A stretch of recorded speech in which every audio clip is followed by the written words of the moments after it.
कंन जी।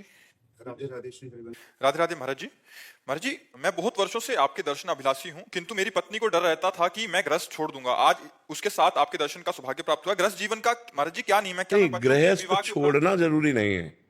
गृहस्थ छोड़ना जरूरी नहीं, लेकिन गृहस्थ में फंसे रहना ठीक नहीं। उसी में रह करके ऐसे रहो जैसे जल में कमल का फूल रहे। महाराज जी, बहुत माया है गृहस्थ में रहने की ना। दुनिया के साथ व्यवहार करने में बहुत ही ऐसी चीजें आपको घेरती हैं, तो आप वो पूरी तरह से विरक्ति का नहीं कर पाते। नहीं, देखो विरक्ति, देखो बच्चा, विरक्ति का मतलब भाव से है, शरीर से तो ठीक ही है। शरीर से देखो तो तुमसे ज्यादा हम गृहस्थ हैं। तुम्हारे घर में कितने लोग हैं? 4 हमें माता पिता साथ में हैं। तो 5-7 लोग होंगे, 500 लोग हैं। हमारे 500 जवान बच्चे हैं। कितना बड़ा हमारा परिवार है। आप हमारे परिवार के नहीं हो क्या? सोचो, पूरा विश्व पर उदार चरिता नाम वसुधैव कुटुंबकम। हम तुमसे बात कर रहे हैं, कोई पड़ोसी की तरह थोड़ी बात कर रहे हैं। हम बात कर रहे हैं अपनी आत्मा की तरह। आप हमारे हो बस। अब हमारा कोई नहीं है। ईमानदारी से पूछो तो हमारा कोई नहीं है और कुछ नहीं है। भगवान के सिवा कुछ नहीं है हमारे हृदय में। वो एक्सरा तो है नहीं कि हम तुम्हें दिखा दें। इतना सब होने पर भी कुछ नहीं है। हम वैसे ही अकिंचन, गरीब, वैसे ही अकेले, केवल एकमात्र भगवान से। वही बात आप गृहस्थी में कर सकते हो। अच्छा, आप कितना मिलते होगे? यहां लाखों से मिलना होता है, लाखों से मिलना होता है। हम क्यों आनंदित हैं? क्योंकि हम आपको पुरुष नहीं देख रहे, हम आप में भगवान देख रहे हैं। मेरे भगवान इस रूप में आए हैं, तो आप बात करोगे तो मुझे आनंद मिले। मैं अपने भगवान से बात कर रहा हूं, इंसान से नहीं बात कर रहा हूं। मेरे भगवान प्रश्न कर रहे हैं और यहां से बैठकर उत्तर दिलवा रहे हैं, मुझे कोई परेशानी नहीं। वही बात आप कर सकते हो। नाथ सकल संपदा तुम्हारी, मैं सेवक समेत सुत नारी। ये सब प्रभु, सब में प्रभु है। सब कुछ प्रभु का, सब में प्रभु। अभी समस्या का समाधान। महाराज जी, परिवार का विवाह आदि और जिम्मेदारियों को पूरा करने के बाद क्या मैं घर गृहस्थी से विरक्ति लेके? हम कह रहे हैं घर गृहस्थी से विरक्ति लेके जाओगे कहां में? वो स्थान बताओ, कहां जाओगे? मतलब मैं अकेला कहीं पर अगर वृंदावन धाम में मिलता है। परमार्थ से भी मारे जाओगे और व्यवहार से भी मारे जाओगे। राक्षसी बुद्धि के लोगों की बढ़ोतरी हो गई है। आप सोचो कि अकेले हम भ्रमण कर ले तो मार डालेंगे लोग।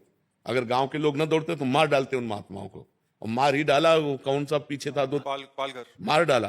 तो आजकल बाबागिरी जानते हो, बिल्कुल नहीं रह गई कि भिक्षा की झोली टांगो, कमंडल लो और गांव में चले जाओ। कह देंगे बच्चा चोर, सब घेर के मार डालेंगे। तो हमें लगता है कि घर बहुत बढ़िया है। अपने घर में जो धर्म से कमाया है वो खाओ और खूब भगवान का नाम जप करो, और परिवार में भगवान की भावना करो। तो हमें लगता है इससे बढ़िया जीवन नहीं है। कहीं भी जाओगे तो तुम्हें कमरा चाहिए, बाहर नहीं सो सकते हो। देखो, शरीर को व्यवस्थाएं चाहिए। जब ये बड़ी बड़ी बिल्डिंगें नहीं थी, इसी वृंदावन में हम कह रहे हैं, तो हवा ऐसी चलती थी कि 10-11 बजे के बाद कूलर पंखा की जरूरत नहीं रहती थी। आराम से सो जाओ। अब आप सो नहीं सकते। इतनी ऊंची ऊंची बिल्डिंगें हैं कि हवा नहीं मिल रही नीचे, तो आपको कूलर पंखा चाहिए, आपको कमरा चाहिए। आप बाहर कहीं शौच नहीं हो सकते, आपको लेटरिन बाथरूम चाहिए ना। अगर ये तुम्हें बाहर नहीं मिलेगा तो आप नहीं रह सकते। फुटपाथ में आज सो नहीं सकते। आप वृक्ष के नीचे, वृक्ष नहीं रह जा रहे हैं, लोग कटवाए डाल रहे हैं। मंदिर में नहीं सो सकते, ऐसे कोई आपको बैठने नहीं देगा।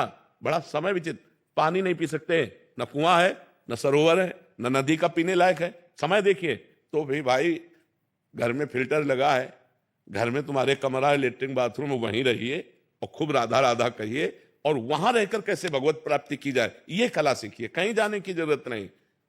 धर्म पूर्वक अपनी कमाई का खाओ और राधा राधा रटो, और पत्नी में, पुत्र में, परिवार में, सब में भगवान को देखो। हमारे भगवान इस रूप में है। कहीं जाने की जरूरत नहीं, कहीं भागने की जरूरत। कहां भाग के जाओगे? हमें बताओ कि अमुक जंगल में हम जाएंगे और वहां रह लेंगे।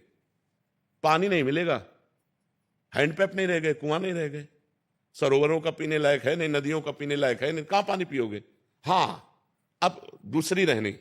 आपको लगा बच्चों का ब्याह हो गया, सब व्यवस्था फिट हो गई, तो वृंदावन में एक फ्लैट ले लो, अपनी पत्नी के साथ आकर के रहे, अपना भजन के, दर्शन के। ये है। आज का समय ऐसा नहीं है कि भैया सब कुछ छोड़ा, कपड़ा उतारा तो मार डाले जाओगे।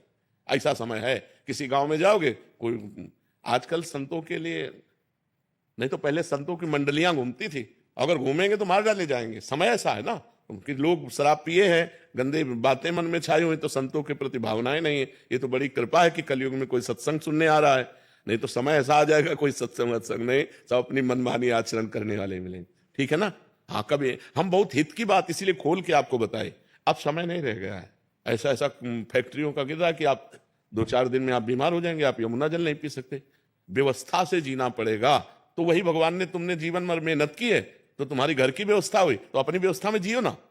बढ़िया नमक रोटी, दाल रोटी जो भगवान दिए उसे खाओ, खूब डट के भजन करो, कहीं भागने की जरूरत नहीं। जरूरत हो तो एक को भूखे को पवा दो, और मेहनत करके दूसरों को खवाओ, और खूब मेहनत करके कमाओ और भजन करो। ये जीवन है। कलिकाल में ऐसा जीवन नहीं रह गया कि अब लंगोटी लगाएं और हम कहीं घूमे नहीं। अपनी पत्नी में, अपने पुत्र में, अपने परिवार में भगवान को देखो, उनकी भावना में अपनी भावना केवल बदल लो, सब कुछ भगवान का है और मैं भी भगवान का हूं। इससे बढ़िया संन्यास नहीं है। सबसे बढ़िया संन्यास सब कुछ हो। हमें क्यों नहीं सताता कि मैं बंध गया? क्योंकि ये श्री जी का है, ये श्री जी का है। तो क्या तुम अपने घर को श्री जी का नहीं मान सकते? क्या अपने परिवार को श्री जी का नहीं मान सकते? तो भागने की जरूरत कहां है? हिया वृंदावन है ना, तो सब जगह वृंदावन है, और हिया वृंदावन नहीं ना हृदय में, तो वृंदावन में भी क्योंकि वो प्रपंच छाया हुआ है ना। बात सुधारनी यहां है, कहीं भाग के नहीं जाना। बात सुधारनी जहां हो वहीं रहकर सुधार ले, वहीं रहकर सुधार ले। बहुत सुंदर हम आपको बात अंदर की बता रहे हैं, सबको बता रहे हैं। कहीं भागने की जरूरत नहीं, जहां हो वहीं रहते हुए भगवान का नाम जप करो, अपने परिवार को प्यार करो। भागना नहीं परिवार से, और प्यार करो, पर उनमें भगवान को देखकर। देखो, जिस दिन भगवान चले जाएंगे उस दिन पत्नी के शरीर को आप 1 घंटे नहीं रख सकते, उस दिन पति के शरीर को 1 घंटे नहीं रख सकते। तो सब में भगवान है। मत्ता परतरम नान्यत किंचिदस्ति धनंजय, मेरे सिवा हे धनंजय कुछ नहीं है। तो हम कह रहे हैं उन्हीं को प्यार करो ना। पत्नी को देखो, हे नाथ आप इस रूप में आए हो। पुत्र को देखो, हे भगवान इस रूप में आए हो। कहीं भागने की जरूरत नहीं है। चराचर जगत को भगवान के रूप में देख लो, सिद्ध पुरुष हो गए। और तुमने मेहनत की जीवन भर, अपनी कमाई का तुम दाल रोटी खा रहे हो, दूसरे को और भी खवाने की भावना रखते हो, और नाम जप करो, बढ़िया संत हो। बढ़िया संत, संत का मतलब होता है स्थिति, लक्षण, भावनाएं। जब विभीषण जी लंका से पधारे तो भगवान ने उनको कहा, तुम सारीखे संत प्रिय मोरे, धरो देह नहीं आन नहीं हो रे। तुम्हारे जैसे संतों से मेरा अवतार होता है, संतों के लिए अवतार। तो विभीषण जी कोई संत वेश धारण किए थे क्या? राजमंत्री और लंकाधिपति रावण के भाई थे। तो भगवान कहे, तुम सारीखे, कि इतनी भारी विपरीत व्यवस्था में रहकर भी मेरा भजन कर लिया। बस यही बात है। घर गृहस्थी में बड़ी विपरीतता है, रिश्तेदार नातेदार, ये कार्य वो कार्य, इतना करते हुए भी भजन कर लिया, ये बहुत बड़ी बात है। घर गृहस्थी में अगर भजन करते हो तो